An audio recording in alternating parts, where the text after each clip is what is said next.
আওয়ামী লীগ কি এখন কোথাও আছে যে আওয়ামী লীগ নথিপত্র যে পুড়িয়ে দিয়ে আসলো?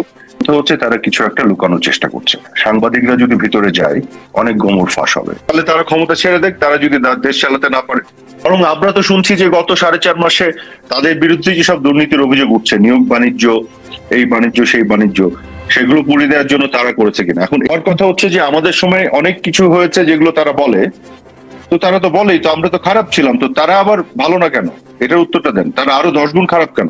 যে বাংলাদেশ সময় গতকালকে সচিবালয়ে সাংবাদিকদের প্রবেশের ক্ষেত্রে একটা নিষেধাজ্ঞা আরোপ করা হয়েছে। সাধারণত সচিবালয় প্রবেশের ক্ষেত্রে সাংবাদিকরা অ্যাক্রিডিটেশন কার্ড ব্যবহার করে থাকে তাদের প্রবেশের জন্য, তো সেটিকে আপাতত বাতিল রাখা হয়েছে এবং সাংবাদিকদেরকে সচিবালয়ের নিরাপত্তার জন্য তারা বলছে যে এটা ঝুঁকিপূর্ণ। তো এই যে সাংবাদিকদেরকে নিরাপত্তার ঝুঁকি মনে করা হচ্ছে, তো এই বিষয়টিকে আসলে আপনারা কিভাবে দেখেন, কি মনে হয়? প্রথম কথা হচ্ছে যে যাদেরকে তারা আওয়ামী লীগ পন্থী সাংবাদিক মনে করেন তাদের তো অ্যাক্রিডিটেশন কার্ড তারা বাতিল করে দিয়েছে। এবং এখন যাদের কাছে অ্যাক্রিডিটেশন কার্ড আছে তাদেরকে নিশ্চয়ই তারা তাদের পক্ষের বা তাদের প্রতি তাদের আস্থাভাজন এরকমই মনে করেন। কিন্তু সেই সাংবাদিকদের উপরও তারা আস্থা রাখতে পারছে না। এটা অর্থ হচ্ছে তারা কিছু একটা লুকানোর চেষ্টা করছে। সাংবাদিকরা যদি ভিতরে যায় অনেক গোমর ফাঁস হবে। আজকে তারা সরকারে আছে, ক্ষমতায় আছে, তাদের সাথে রাষ্ট্রের সকল প্রতিষ্ঠান, অথচ তাদের কাস্টাডিতে থাকা এই অফিসগুলি পুড়ে গেল এবং তাদের যে দায়িত্ব ছিল সেটি তারা না নিয়ে তারা একটা ষড়যন্ত্র তত্ত্ব বাজারে ছেড়েছে, যার হাতে সবকিছু, যে এটার কাস্টাডিয়ান, যে এটার গার্ডের দায়িত্ব আছে, তার থাকা অবস্থায় যদি এইভাবে আগুন লাগে তাহলে এই দায়িত্ব কার? এই দায় কার? এখানে হয় তারা তো বলছে আরাফাত ভাই যে এর পেছনে ষড়যন্ত্র আছে এবং বিগত আপনাদের সময়ে টানা 16 বছরে যে ধরনের অন্যায় দুর্নীতি হয়েছে, এই দুর্নীতিকে আড়াল করার জন্যই ষড়যন্ত্র করে এই নথিপত্র পুড়িয়ে দেওয়া হয়েছে। আওয়ামী লীগ কি এখন কোথাও আছে যে আওয়ামী লীগ নথিপত্র যে পুড়িয়ে দিয়ে আসলো? এই ধরনের বালুখিল্য কথাবার্তা বলে মানুষকে তো বোকা বানানোর কোনো মানে হয় না। সকল ক্ষমতা তো তাদের, অথরিটি তাদের, দখল তাদের, তাদের দখলে সবকিছু, অথচ জিনিসগুলো পুড়ে গেল আর দায় দিচ্ছে অন্যদের ঘাড়ে। তো আমার কথা হলো যে এগুলো হয় কি, যে যখন নিজে দায় নিতে পারে না, নিজের কোনো যোগ্যতার স্বাক্ষর রাখতে পারে না, তাদের এখানে যেহেতু তারা এখন এই অফিসগুলোর দায়িত্বে আছে, কাজে সেগুলোকে রক্ষা দেওয়া, সুরক্ষা করার দায়িত্ব তাদের। আমি তো বরং আপনি যেটি বললেন যে এই মন্ত্রণালয়ের দায়িত্বে ছিলাম, সেই মন্ত্রণালয়ের দায়িত্বে থাকা একজন প্রতিমন্ত্রী হিসেবে আমি তো মনে করি যে এটি সঠিক তদন্ত করে বের করা দরকার কারা আসলে এই কাজটি করেছে। কারণ এটি তো খুবই একটা নেককারজনক একটি ঘটনা। আপনি সরকারি দলিল কেন এভাবে পুড়ে যাবে? এখানে হয় তারা নিজেরাই জড়িত ছিল, অথবা তাদের এখানে এক ধরনের নেগলিজেন্সি ছিল এবং ফেইলিয়ার ছিল। যেহেতু তারাও এখানে দায়িত্বে আছে, তাদের এই দায় নিতে হবে। বরং আমরা তো শুনছি যে গত 4.5 মাসে তাদের বিরুদ্ধে যেসব দুর্নীতির অভিযোগ উঠছে, নিয়োগ বাণিজ্য, এই বাণিজ্য সেই বাণিজ্য, সেগুলো পুড়িয়ে দেওয়ার জন্য তারা করেছে কিনা। এখন এই ধরনের হাওয়ায় ওপর কথা তো না বলে তারাও যেটা বলছে, তদন্ত করলো না, কিছু করলো না, আগুন লাগলো, সাথে সাথে একটা স্টেটমেন্ট দিয়ে বাজারে ছেড়ে দিল। তো এই ধরনের আচরণ এগুলো ভালো না। আমি যেটা মনে করি যে এটা উচিত হবে সত্যিকার অর্থে ইম্পার্শিয়াল একটা তদন্ত করে যাদের সামনে হাজির করা, কেন কিভাবে হয়েছে। এবং যেহেতু তারা এখন ক্ষমতায়, তারা সরকারের দায়িত্বে আছে, তাদের অধীনে অফিস, তাদের সবকিছু, কাজে দায়ী তাদের ঘাড়েই বর্তায়। এবং তারা যদি এই অভিযোগ করে যে আমাদের কেউ ষড়যন্ত্র করেছে, সেটাও প্রমাণ করার দায়িত্ব তাদের। যতক্ষণ না করতে পারছে তার আগ পর্যন্ত তাদেরকে কিন্তু এই দায় নিতে হবে। যেমন কথা হলো যে এই ধরনের পাল্টাপাল্টি করার প্রয়োজন নেই। তাদের ক্ষমতায় আছে, তাদের হাতে সবকিছু, তারা এটা প্রমাণ করে দিক তদন্ত করে। কিন্তু বলছে যে আওয়ামী লীগ আমলের আমলারাই এখনো সচিবালয়ে নেতৃত্বে আছে, তারাই আওয়ামী লীগের সঙ্গে যোগ সাজস করে এগুলো ঘটিয়েছে কিনা। আর তাহলে তারা ক্ষমতা ছেড়ে দেখ, তারা যদি দেশ চালাতে না পারে। এসব কথা বলতে লাভ নাই। আওয়ামী লীগের আমলের বিভিন্ন বিষয় নিয়ে তাদের কত অভিযোগ, অথচ এই আমলেও তো শেয়ার মার্কেটে ধস দেখলাম আমরা, হাজার হাজার কোটি টাকা চলে গেল। এই আমলে তো আমরা দ্রব্যমূল্যের ঊর্ধ্বগতি আরো বেড়ে যাচ্ছে। তো এখনো চাঁদাবাজি সিন্ডিকেট আছে, তারা যেটা বলতো যে চাঁদাবাজি সিন্ডিকেট, এটা আটকাতে পারছে না। এই আমলে এখনো বিভিন্ন প্রকল্পের ব্যয় তারা বৃদ্ধি করে যাচ্ছে, হাজার হাজার কোটি টাকা বৃদ্ধি করছে। যেগুলো নিয়ে আওয়ামী লীগ আমলে আমাদেরকে তারা দোষ দিত, তা সবকিছু তো হচ্ছে এবং করে যাচ্ছে, এবং আরো 10 গুণ বেশি করে হচ্ছে।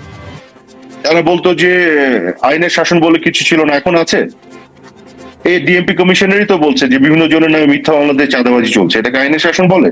তারা গণমাধ্যমের স্বাধীনতার কথা বলতো, এখন গণমাধ্যমে ঢুকে মাস্তানি করে চাকরিচ্যুত করছে সাংবাদিকদের, অ্যাক্রেডিটেশন কার্ড বাতিল করছে, এখন যাদের অ্যাক্রেডিটেশন কার্ড আছে তাদেরকেও প্রবেশ নিষিদ্ধ করছে। এখন করতে পারছে? এখন করতে পারছে? আওয়ামী লীগের আমলে তো সারাক্ষণ আওয়ামী লীগের বিরুদ্ধে সমালোচনা হয়েছে গণমাধ্যমে, এটা তো আপনারা দেখেছেন। এবং কিছু কিছু টক শো ছিল, কিছু কিছু টেলিভিশন ছিল, তো সারাক্ষণ আওয়ামী লীগের বিরুদ্ধেই কথা বলতো। কিন্তু এখন আমি একজন ফর্মার মিনিস্টার হিসেবে এবং আওয়ামী লীগের কেন্দ্রীয় কার্যনির্বাহী সংসদের সদস্য হিসেবে আমি একটা স্টেটমেন্ট দিলে সেই স্টেটমেন্ট আজকে ছাপায় না। আমি যখন কথা বলি বলে তাদের উপর নিষেধাজ্ঞা আছে, ছাপাতে তারা ভয় পায়। কখন কোন পত্রিকার সামনে যে গরু জবাই দিবে, আওয়ামী লীগের আমলে এগুলো হয়েছিল?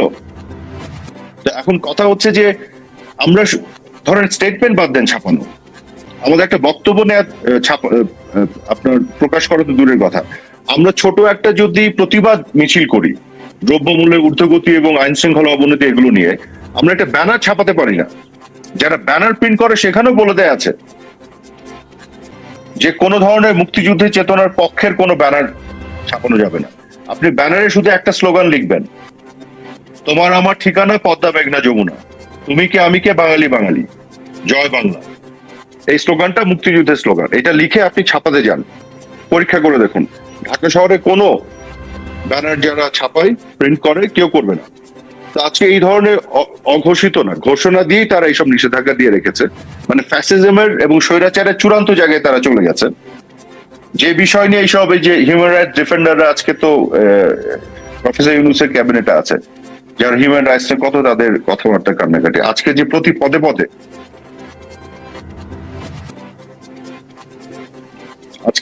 পদে পদে মানবাধিকার লঙ্ঘন হচ্ছে, কোনো বিচার ছাড়া অন্যায়ভাবে শিক্ষক, আপনার সাংস্কৃতিক কর্মী, লেখক, রাজনীতিবিদ সবাইকে, শাহরিয়ার কবিরকে ধরে রেখে দিয়েছে, এবং আমি খবর পেয়েছি যে তাকে নাকি ফ্লোরের মধ্যে শুয়ে থাকতে হয়।